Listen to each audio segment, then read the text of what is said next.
ಕಾಡಾನೆಗಳ ಹಾವಳಿಯಿಂದ ತತ್ತರಿಸಿರುವಂತಹ ಗಡಿಭಾಗದ ಕಾಮಸಮುದ್ರಿ ಹೋಬಳಿಯ ಎಲ್ಲ ಸುತ್ತಮುತ್ತ ಗ್ರಾಮಗಳಲ್ಲಿ ಹದಗೆಟ್ಟಿರುವ ರಸ್ತೆಗಳಿಂದ ಆ ಒಂದು ಭಾಗದ ರೈತರು ಮತ್ತು ಕೂಲಿ ಕಾರ್ಮಿಕರು ಜೀವವನ್ನು ಕೈಯಲ್ಲಿಟ್ಟುಕೊಂಡು ಒಂದು ಜೀವನ ಮಾಡಬೇಕನ್ನೋಂಥ ಪರಿಸ್ಥಿತಿ ಇದೆ.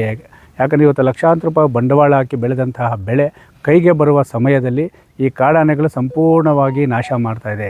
ಕಾಡಾನೆಗಳ ಹಾವಳಿಗೆ ಶಾಶ್ವತ ಪರಿಹಾರ ಕೊಡಬೇಕು ಮತ್ತು ಹದಗೆಟ್ಟಿರುವಂಥ ರಸ್ತೆಗಳನ್ನು ಸರಿಪಡಿಸಿ ದಿನದ 24 ಅಂದರೆ ರಾತ್ರಿ ವೇಳೆ ಬೀದಿ ದೀಪಗಳನ್ನು ಅಳವಡಿಸಬೇಕು.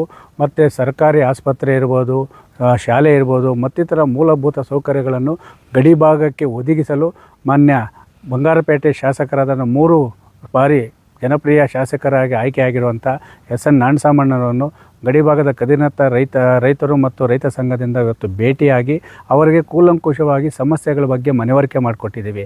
ಯಾಕಂದರೆ ರಾತ್ರಿ ವೇಳೆ ಏನಾದರೂ ಆಸ್ಪತ್ರೆಗೆ ಬರಬೇಕಾದ್ರೆ ಆ ರಸ್ತೆಯಲ್ಲಿ ಹಳ್ಳ ಕೊಳ್ಳಗಳಾಗಿರೋದ್ರಿಂದ ಮಳೆ ಬಿದ್ದರೆ ಕೆರೆ ಕುಂಟೆಗಳಾಗ್ತಾ ಇದೆ. ಬೇಸಿಗೆಯಲ್ಲಿ ಕಲ್ಲುಗಳು ಮತ್ತು ಧೂಳಿನಿಂದ ಜನಸಾಮಾನ್ಯರ ಆರೋಗ್ಯ ಹದಗೆಡ್ತಾ ಇದೆ. ಇವೆರಡರ ಮಧ್ಯೆ ಈ ಕಾಡಾನೆಗಳ ಹಾವಳಿಯಿಂದ ಜೀವವನ್ನು ಭಯದಲ್ಲಿ ಜೀವಿಸಬೇಕಾದ ಪರಿಸ್ಥಿತಿ ಇರೋದ್ರಿಂದ ಕಾಳಿಕಾಂಬ ರಸ್ತೆಯಿಂದ, ಕಾಳಿಕಾಂಬ ದೇವಸ್ಥಾನದಿಂದ ಕದಿರನತ್ತ ಮತ್ತು ಸುತ್ತಮುತ್ತಲು ಯಾವ ರಸ್ತೆಗಳು ಹದಗೆಟ್ಟಿದೆ ಆ ಹದಗೆಟ್ಟ ರಸ್ತೆಗಳಿಗೆ ಮುಕ್ತಿ ಕೊಡಬೇಕಂತೇಳಿ ನಾವು ಮನವರಿಕೆ ಮತ್ತು ಮನವಿಯನ್ನು ಮಾಡಿದಾಗ ಅವರು ಖಂಡಿತವಾಗ್ಲೂ ಹೇಳ್ತಾ ಇದ್ದೀನಿ, ನಾವು ಶಾಸಕರಲ್ಲ, ನಾನು ಒಬ್ಬ ಜನಸಾಮಾನ್ಯನಂತೇಳಿ ನಮ್ಮ ಜೊತೆ ಚರ್ಚೆ ಮಾಡಿ ನಾನು ಖಂಡಿತವಾಗಲೂ ಆ ರಸ್ತೆಗೆ ಮುಕ್ತಿ ಕೊಡ್ತೀನಿ.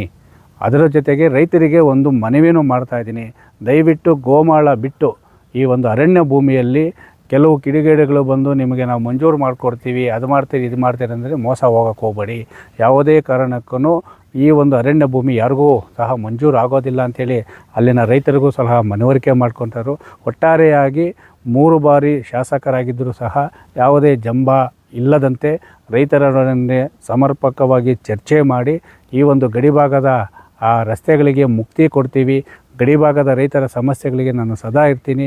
ಆ ಭಾಗದ ರೈತರಿಗೆ ಏನೇ ಸಮಸ್ಯೆ ಆದರೂ ನೇರವಾಗಿ ಬಂದು ನನ್ನ ಸಂಪರ್ಕ ಮಾಡ್ಬೋದು ಅಂತೇಳಿ ರೈತರಿಗೆ ಒಂದು ಅಭಯ ಮತ್ತು ಒಂದು ಧೈರ್ಯವನ್ನು ತುಂಬಿದಂತಹ ಶಾಸಕರಿಗೆ ಧನ್ಯವಾದಗಳ ಜೊತೆಗೆ ಈ ಶೀಘ್ರದಲ್ಲಿಯೇ ಈ ಕಾಡಾನೆಗಳ ಹಾವಳಿಗೆ ಶಾಶ್ವತ ಪರಿಹಾರ ಕೊಡಲು ಮಾನ್ಯ ಅರಣ್ಯ ಸಚಿವರ ಹತ್ರ ಮಾನ್ಯ ಶಾಸಕರು ಮಾತನಾಡಿ ಆ ಒಂದು ಅವಘಡದಲ್ಲಿ ಅಂದರೆ ಅಪಘಾತದಲ್ಲಿ ಏನಾದರೂ ಆನೆ ತುಳಿದು ಸತ್ತರೆ ಪ್ರತಿ ಕುಟುಂಬಕ್ಕೆ ಆ ಒಂದು ವ್ಯಕ್ತಿಗೆ 50 ಲಕ್ಷ ಪರಿಹಾರ ಕೊಡಬೇಕು. ಮತ್ತು ರೈತರು ಬೆಳೆ ನಾಶ ಆದರೆ ಕನಿಷ್ಠವಾದರೂ 5 ಲಕ್ಷ ಆದರೂ ಒಂದು ಎಕರೆಗೆ ಬೆಳೆ ಪರಿಹಾರವನ್ನು ನೀಡುವಂತಹ ಒಂದು ಕಾನೂನು ರಚನೆ ಆಗಬೇಕಂತೇಳಿ ಅದನ್ನು ಸಹ ಮನವರಿಕೆ ಮಾಡಿದ್ದೀವಿ. ಒಟ್ಟಾರೆಯಾಗಿ ಗಡಿಭಾಗದ ರೈತರ ಸಮಸ್ಯೆಗಳಿಗೆ ಹದಗೆಟ್ಟಿರುವ ಒಂದು ರಸ್ತೆ ಮತ್ತಿತರ ಮೂಲಭೂತ ಸೌಕರ್ಯಗಳನ್ನು ಒದಗಿಸುವ ಭರವಸೆ ಕೊಟ್ಟಿರುವಂತಹ ಮಾನ್ಯ ಶಾಸಕರಿಗೆ ಧನ್ಯವಾದನ ಜೊತೆಗೆ ಈ ಶೀಘ್ರದಲ್ಲೇ ಸಮಸ್ಯೆಯನ್ನು ಬಗೆಹರಿಸಬೇಕಂತೇಳಿ ನೊಂದ ಗಡಿಭಾಗದ ರೈತರ ಪರವಾಗಿ ಶಾಸಕರನ್ನು ಮನವಿ ಮಾಡ್ತಾರೆ. ಏನು ಇವತ್ತಿನ ದಿವಸ ಗಡಿಭಾಗದ ಕಾಳಿಕಾಂಬ ದೇವಸ್ಥಾನದಿಂದ ಹಿಡಿದು ಕದಿರ್ನತ್ರವರೆಗೂ ರಸ್ತೆ ಓಡಾಡಲು ತುಂಬ ಹದಗೆಟ್ಟಿರ್ತಕ್ಕಂಥ ಸಮಸ್ಯೆಯನ್ನು ಹೊತ್ತುಕೊಂಡು ಇವತ್ತು ಸನ್ಮಾನ ಶ್ರೀಯುತ ಶಾಸಕರಿಗೆ ಇವತ್ತು ರೈತ ಸಂಘದ ಪರವಾಗಿ ಮತ್ತು ಕದಿರ್ನತ್ತ ಗ್ರಾಮಸ್ಥರ ಪರವಾಗಿ ಶಾಸಕರಿಗೆ ಒಂದು ಮನವಿಯನ್ನು ಕೊಟ್ಟು ಆ ರಸ್ತೆ ಬಗ್ಗೆ ಇರ್ತಕ್ಕಂಥ ಎಲ್ಲ ಮಾಹಿತಿಗಳನ್ನ ಅವ್ರನ್ನ ತಿಳಿಸ್ತಕ್ಕಂಥ ಸಂದರ್ಭದಲ್ಲಿ ಏನು ಕದಿರ್ನತ್ತ ಕಾಳಿಕಾಂಬ ದೇವಸ್ಥಾನದ ಕದಿರ್ನತ್ತ ಗ್ರಾಮಕ್ಕೆ ಕೂಡಲೇ ನಾನು ರಸ್ತೆ ಮಾಡಿಸ್ಕೊಡ್ತೇನೆ ಅಂತ ಇವತ್ತು ಸನ್ಮಾನಿತ ಗೌರವಾನ್ವಿತ ಶಾಸಕರು ನಮಗೆ ಭರವಸೆ ಕೊಟ್ಟಿರ್ತಾರೆ. ಹಾಗಾಗಿ ಆ ಊರಿನ ಗ್ರಾಮಕ್ಕೆ ಕುಡಿಯುವ ನೀರಾಗ್ಬೋದು, ಮತ್ತು ಅಂಗನವಾಡಿ ಸ್ಕೂಲ್ ಆಗ್ಬೋದು, ಸೊಸೈಟಿ ಆಗ್ಬೋದು, ಏನು ಮೂಲಭೂತ ಸೌಕರ್ಯಗಳ ಎಲ್ಲನೂ ಈಡೇರಿಸ್ಕೊಡ್ತಾರಂಥ ಶಾಸಕರು ಇವತ್ತು ನಮಗೆ ಭರವಸೆ ಕೊಟ್ಟಿರ್ತಾರೆ.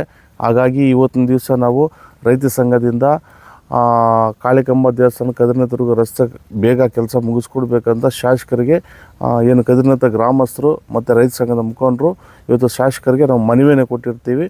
ಅವರು ನಮಗೆ ಈಡೇರಿಸ್ಕೊಡ್ತೀರಂತ ಅಂತ ಭರವಸೆ ಕೊಟ್ಟಿರ್ತಾರೆ.